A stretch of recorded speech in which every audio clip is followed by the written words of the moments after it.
وزیر اعلیٰ پنجاب سردار عثمان بزدار نے صوبے کے 7 شہروں میں آج سے جزوی لاک ڈاؤن کا اعلان کر دیا۔ ہمارے نمائندہ خصوصی پاکستان غلام دستگیر کی تفصیلات کے مطابق میڈیا کے نمائندوں سے گفتگو کرتے ہوئے انہوں نے کہا کہ پنجاب کے 7 شہروں میں آج سے جزوی لاک ڈاؤن لگایا جا رہا ہے، کیونکہ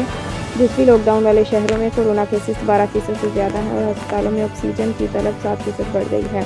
انہوں نے کہا کہ عوام ماسک پہننے کی SOPs پر ہر صورت عمل کرے، کیونکہ صوبے میں اس وقت فعال کورونا کیسز کی تعداد 26,000 سے زائد ہے، جبکہ گزشتہ 24 گھنٹوں کے دوران صوبے میں مزید 64 اموات بھی ہوئی ہیں۔ اس صورتحال کے پیش نظر پنجاب حکومت 1.5 ارب روپے کی 10 لاکھ ویکسین منگوائی تھی، جبکہ فرنٹ لائن کے تمام افراد کو ویکسین دینے کی کوشش کی ہے۔ یاد رہے صبح پنجاب کے شہروں لاہور، راولپنڈی، گوجرانوالہ، ملتان، سیالکوٹ، فیصل آباد، سرگودا اور شیخ پورہ میں کورونا کیسز میں اضافے کے باعث تعلیمی ادارے پہلے ہی 11 اپریل تک بند کیے گئے ہیں۔